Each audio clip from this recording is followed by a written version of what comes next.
It was supposed to be a normal Sunday.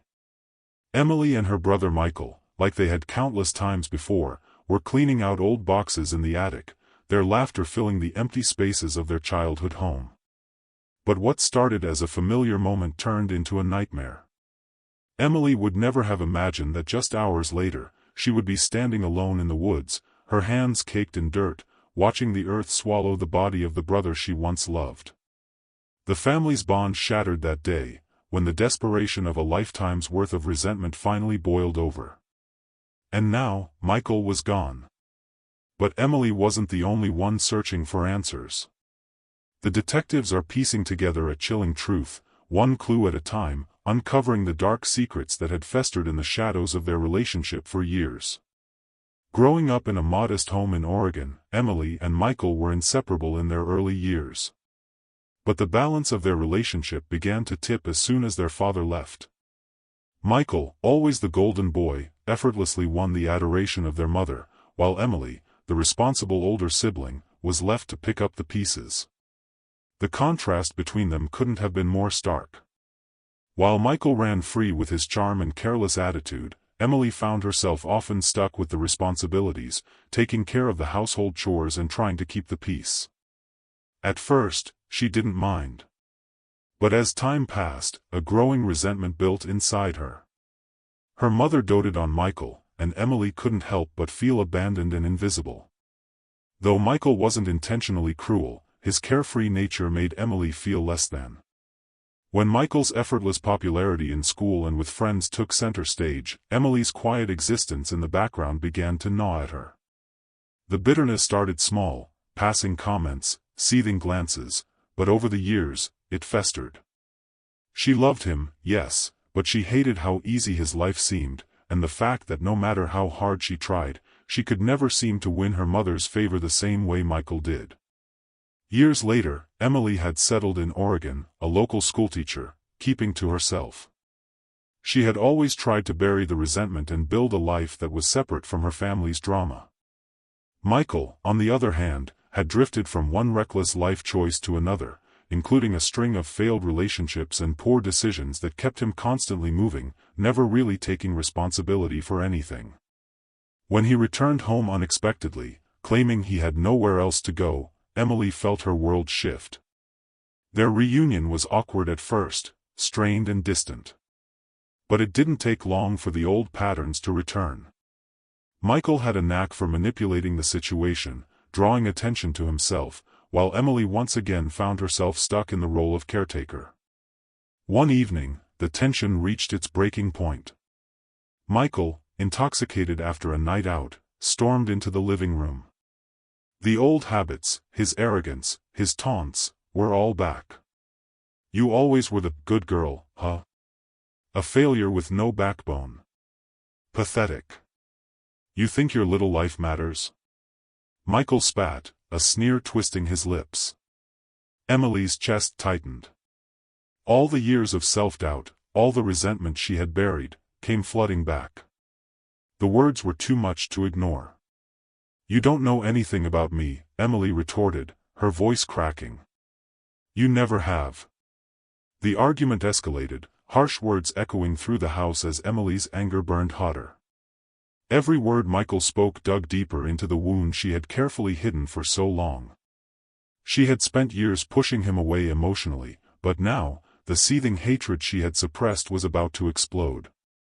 In the heat of the argument, Emily's emotions spiraled out of control. In a moment of overwhelming frustration, she reached for a heavy glass vase from the coffee table, a family heirloom, sharp and sturdy. It wasn't a thought-out plan, but the intensity of her anger made her act without thinking. Without warning, she swung the vase at Michael, hitting him squarely in the back of the head. The glass shattered with a sickening crack. Michael's body jerked, and he fell to the floor, dazed, his eyes wide with shock. His voice barely a whisper as he tried to get his bearings. What the hell?" Michael struggled to stand, his body weak and disoriented from the blow. His vision blurred. He attempted to push himself up, but Emily was already on top of him. Her anger and desperation gave her an unnatural strength. She grabbed him by the arm, her grip tighter than he'd ever felt before. Michael tried to fight her off, but his limbs were slow, sluggish from the hit. He was confused, not understanding how his sister, his seemingly timid sister, was doing this. "Emily, what are you?" he gasped, but his words were cut short as she pulled him into a headlock. Michael's movements grew weaker as he gasped for air, struggling, but it was clear that Emily's anger had a physical advantage now. He couldn't break free, his vision fading, the world spinning around him. He tried to scream, but his voice was ragged, and his attempts to push her away were futile. Emily's rage had completely overwhelmed him. She dragged him down the hallway, his body too disoriented to resist effectively. She had thought through the plan. Over the last few weeks, she had carefully prepared a pre-dug pit in the woods near the house, hidden under the guise of a landscaping project. The isolation of the woods meant no one would hear him scream. Emily dragged him through the woods, his protests growing weaker as he tried to crawl away. Michael's struggles were nothing compared to his usual strength. His body was physically drained, and his fear consumed him as he realized what was happening. When they reached the pit, Michael tried to push away from her, but Emily shoved him into the hole with surprising strength. His hands clawed at the dirt, gasping for air as he realized the full extent of his situation. His words were frantic, "Please, please don't do this." But Emily had long passed the point of mercy. She stood above him, her eyes cold with rage, as she methodically began to shovel dirt over him. His body struggled against the earth, but it was futile. With each shovelful, the air grew heavier, the dirt filling his mouth, his nose. As the dirt began to settle, Michael's gasps turned to gurgles. Emily stood motionless, her breath heavy as she stared down at the scene she had created. His attempts to escape had grown weaker. The desperate movements of his hands in the dirt slowly ceased. The woods were silent, save for the rustling leaves and Emily's shallow breaths. She had done it. Michael was gone. Days passed before anyone noticed Michael's disappearance. When the police were alerted, they found Emily's story, of a sudden disappearance, too perfect. Something didn't sit right. Detectives found small, telling signs in the woods, marks on tree trunks, faint impressions of his struggle. As they dug deeper, they unearthed Michael's phone, buried near the pit, with his last desperate text to Emily, "I can't breathe, Please don't do this." The pieces started falling into place, and Emily's calm, rehearsed story began to crumble under their scrutiny. Emily's mind fractured as the investigation continued.